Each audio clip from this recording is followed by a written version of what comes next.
Supreme court आज वक्फ boy user संपत्ति पर सुनवाई करेगा। आपको जानकारी दे दें कि आज सुप्रीम कोर्ट में आज भी वक्फ बॉय यूजर संपत्ति पर सुनवाई होगी और साथ ही सुप्रीम कोर्ट के कई सवालों पर केंद्र सरकार जवाब दाखिल करेगी।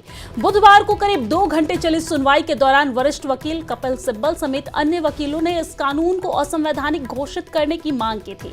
सुप्रीम कोर्ट दलीलों को सुनने के बाद अंतरिम आदेश पारित करने जा रहा था, लेकिन केंद्र सरकार की ओर से सॉलिसिटर जनरल तुषार मेहता ने अंतरिम आदेश पारित करने का विरोध किया और सुप्रीम कोर्ट से केंद्र और राज्य सरकारों की दलील सुनने के बाद ही आदेश पारित करने की अपील की गई।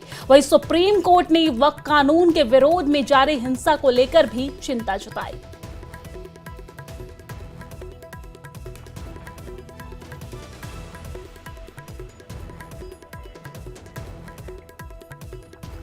और इसी खबर पर ज्यादा जानकारी के साथ हमारे संवाददाता खुर्रम शहजाद राय हमारे साथ जुड़ गए हैं। खुर्रम, किस तरह की तस्वीरें कल देखने को मिली, क्या कुछ कल सुनवाई के दौरान हुआ और आज सुनवाई को लेकर क्या कुछ अपडेट है?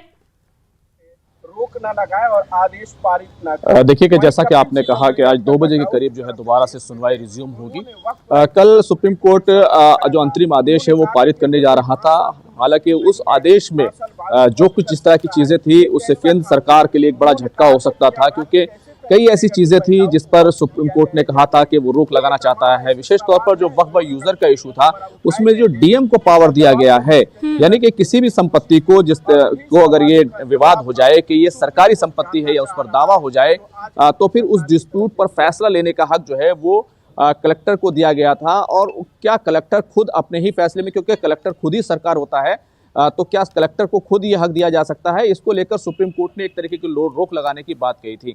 इसी तरीके से कई और जो चीजें थी उसको लेकर के सुप्रीम कोर्ट ने जो है वो सवाल उठाया था। पुराने जो 300-300 साल 400-400 साल का जो वक्फ बाय यूजर है उसको लेकर कागजात मांगे जाते हैं। रजिस्ट्रेशन का जो इशू था कि रजिस्ट्रेशन कब से शुरू हुआ, तो उसको लेकर के भी कई चीजें जो है ऐसी कही गई थी, जिसको लेकर के एक तरीके से ये आदेश जो है, अगर अंतरिम आदेश कल आ जाता तो ये काफी बड़ा झटका हो सकता था। लेकिन तुषार मेहता जो सॉलिसिटर जनरल हैं उनकी तरफ से और दूसरे याचिकाकर्ता है, क्योंकि कुछ ही याचिकाकर्ता जो है उनको ही सुना गया था, उनके वकीलों ने ही अपनी दलीलें रखी थी, उसको लेकर कहीं ना कहीं जो है सीधे तौर पर कहा गया कि आप हमें भी सुन लीजिए, उसके बाद कोई आदेश पारित कीजिए।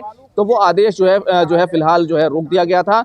अब जो है आज 2 बजे के करीब दोबारा से सुनवाई होगी और वो तमाम दलीलें रखी जाएंगी। तो एक लंबी बहस देखने में आई है। हालांकि जो सॉलिसिटर जनरल है तुषार मेहता, उन्होंने कहा था कि हमने बहुत विचार किया है, जेपीसी ने इतनी सारी मीटिंगें की हैं, उसके बाद पार्लियामेंट में बहस हुई है, 58 लाख से ज्यादा जो मशवरे हैं, जो डिलिब्रेशंस हैं, वो तमाम चीजें की गई थी। तो लेकिन जो सवाल सुप्रीम कोर्ट की तरफ से पूछे गए उसका जो है उस तरीके से जवाब जो है तुषार मेहता नहीं दे सके। एक मामले में तो यहाँ तक कहा कि आप हलफनामा दाखिल कीजिए, खासतौर से जो दो नॉन मुस्लिम को वक्फ बोर्ड में शामिल करने का इशू था, उस पर ये कहा कि तुषार मेहता की तरफ से कहा गया कि सिर्फ 2 नॉन मुस्लिम्स होंगे, लेकिन जो ऑफिशियल मेंबर्स होते हैं, जो सरकारी मुलाजिम होते हैं, उसमें से भी 2 का चुनाव होना है। लेकिन जो सीधे तौर पर जो एक्ट बनाया गया उसमें जो प्रोविजन किए गए उसमें ये नहीं था कि 2 ही होंगे और उससे ज्यादा नहीं होंगे, बाकी तमाम जो है वो मुस्लिम मेंबर होंगे। तो कहीं ना कहीं राइट टू रिलीजन का मामला आया, इसी तरीके से बराबरी के हक का मामला आया। ये तमाम चीजें जो है लेकिन खुर्रम देखा जाए तो कहीं ना कहीं लोकसभा में और राज्यसभा में चर्चा के दौरान भी ये बात कही गई कि सिर्फ 2 ही नॉन मुस्लिम जो हैं, जो 2 नॉन मुस्लिम मेंबर होंगे वो इसमें शामिल होंगे। बिल्कुल आपने सही कहा। और गृह मंत्री अमित शाह ने राइजिंग भारत में जब वो वहां पर गेस्ट थे तो उन्होंने साफ तौर पर कहा था कि हमने ये तमाम चीजें जो की है, ये व्यवस्था की है, क्योंकि आपका वक्फ है, आपके अपनी बॉडी है, आपके अपने इश्यूज हैं, आपका ही ये तमाम संपत्ति है, लेकिन जिस कानून के तहत वो गवर्न हो रही है, क्या उस कानून पर पूरी तरीके से अमल हो रहा है, क्या वो सही तरीके से उसको लागू किया जा रहा है? तो व्यवस्था देखने के लिए हमने 2 नॉन मुस्लिम्स को रखा है। और खासतौर से बहुत सारी संपत्तियां ऐसी हैं जिसमें इस तरह का दावा आ जाता है कि नॉन मुस्लिम्स की संपत्तियों पर वक्फ का दावा हो गया, नोटिस जारी हो गया, उसके बाद वो तमाम चीजें जो है वो वक्फ ट्रिब्यूनल में चली जाती हैं, तो नॉन मुस्लिम उसको चेक एंड बैलेंस कर सकते हैं। ये जो इस तरह की जो तमाम इश्यूज खड़े हो रहे थे उस पर उन्होंने साफ तौर पर अपनी बात रखी थी।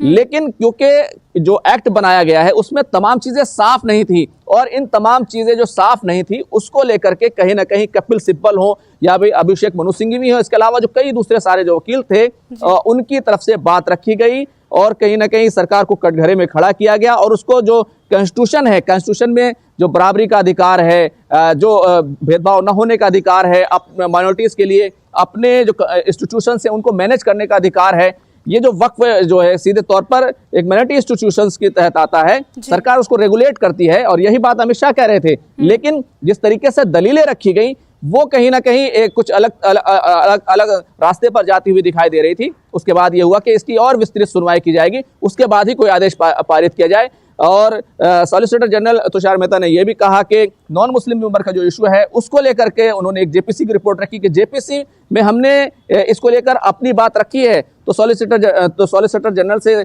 सीजीआई ने कहा कि हम जेपीसी नहीं देखेंगे, हम तो यहाँ पर जो एक्ट में जो आपने प्रोविजन किया है हम उसको देखेंगे। तो तुषार मेहता ने कहा कि हम इस पर जो है आप अपना एफिडेविट दाखिल कीजिए। तो इस पर एफिडेविट जो है वो दाखिल किया जा सकता है। हालांकि 2 हफ्ते का समय वो मांग रहे थे। कुल मिलाकर आज जो एक विस्तृत सुनवाई जो है कल की तरह हो सकती है। हालांकि कल सुप्रीम कोर्ट ने यह भी कहा था कि हम चाहते हैं कि इसको किसी हाई कोर्ट के पास भेज दें और वहां से ये पूरे तरीके से एक सारांश के साथ जो है वो हमारे पास आएगा तो उसको ज्यादा बेहतर तरीके से देखा जा सकता है। लेकिन जिस तरीके से कॉन्स्टिट्यूशन का इशू उठाया गया, जिस तरीके से संविधान की अवहेलना का इशू उठाया गया, उसको लेकर के सुप्रीम कोर्ट ने सुनवाई की और फिर तुषार मेहता ने खुद भी कहा कि आप सुनवाई कर लीजिए। लेकिन सुप्रीम कोर्ट में सुनवाई के दौरान एक और खास बात देखने को मिली जिस पर सुप्रीम कोर्ट के द्वारा प्रकाश डाला गया। जिस तरीके से कानून में संशोधन के बाद देश के अलग अलग हिस्सों में विरोध प्रदर्शन किया जा रहा है, इसको लेकर भी सुप्रीम कोर्ट ने चिंता जाहिर की। देखिए, सीजीआई है, उन्होंने खासतौर से जब ये तमाम गुफ्तगू हो रही थी, बहस हो रही थी और तमाम जो है सीधे तौर पर अपनी अपनी बात रखी जा रही थी, दलीलें रखी जा रही थी, उस बीच उन्होंने मुर्शिदाबाद को लेकर खासतौर से चिंता व्यक्त की क्योंकि वहाँ पर जिस तरह का वायलेंस हो रहा है वो काफ़ी चिंताजनक है। और उन्होंने कहा कि हम इस मामले को भी देखेंगे। तो मुर्शिदाबाद का इशू भी जो है वो सुप्रीम कोर्ट में आया है। तो सीधे तौर पर सुप्रीम कोर्ट इस मामले को लेकर काफ़ी चिंतित है कि इस तरह का वायलेंस नहीं होना चाहिए। क्योंकि एक देखिए, एक तरफ तो प्रदर्शन और अपनी बात कहने के लिए वो अधिकार दिया गया है किसी भी लोकतंत्र में कि अगर आप किसी बात पर आपत्ति है तो आप शांतिपूर्वक पूरा अमन अंदाज में आप एहतजाज कीजिए, प्रदर्शन कीजिए और सरकार के सामने अपनी नाराजगी जताइए। लेकिन वायलेंस होना वो किसी तरीके से भी ठीक नहीं है और लॉ एंड ऑर्डर जो है वो कभी भी रिस्क पर उसको नहीं रखा जा सकता। तो सीधे तौर पर ये कोई अच्छी स्थिति नहीं है। इसको लेकर सुप्रीम कोर्ट ने काफ़ी चिंता व्यक्त की थी और आज देखना होगा कि सुप्रीम कोर्ट जो है वो किस तरीके की जो डायरेक्शन देता है। क्या कल का ही जो अंतरिम ऑर्डर सुप्रीम कोर्ट ने सामने रखा था क्या उसको पास करेगा या फिर कुछ और नई चीज़ें उसमें जो है ऐड हो सकती हैं या कई और नई चीज़ें जो है उसमें बदलाव हो सकता है। तो आज तमाम चीज़ें, जाहिर सी बात है कि जो सरकारी वकील हैं वो सरकार से डायरेक्शन लेके आएंगे और कई चीज़ों पर वो उस तरीके से अपडेट होकर आएंगे जो सरकार की तरफ से उनको रखना है। कुल मिलाकर आज जो है काफी एक अच्छी जो है हेयरिंग जो है वो बहुत शुक्रिया तमाम जानकारी साझा करने के लिए, हमारे साथ जुड़ने के लिए। आज भी सुनवाई होनी है, उस पर नजर बनाए रखिएगा। कोई अपडेट आता है तो हम आपसे जरूर लेंगे।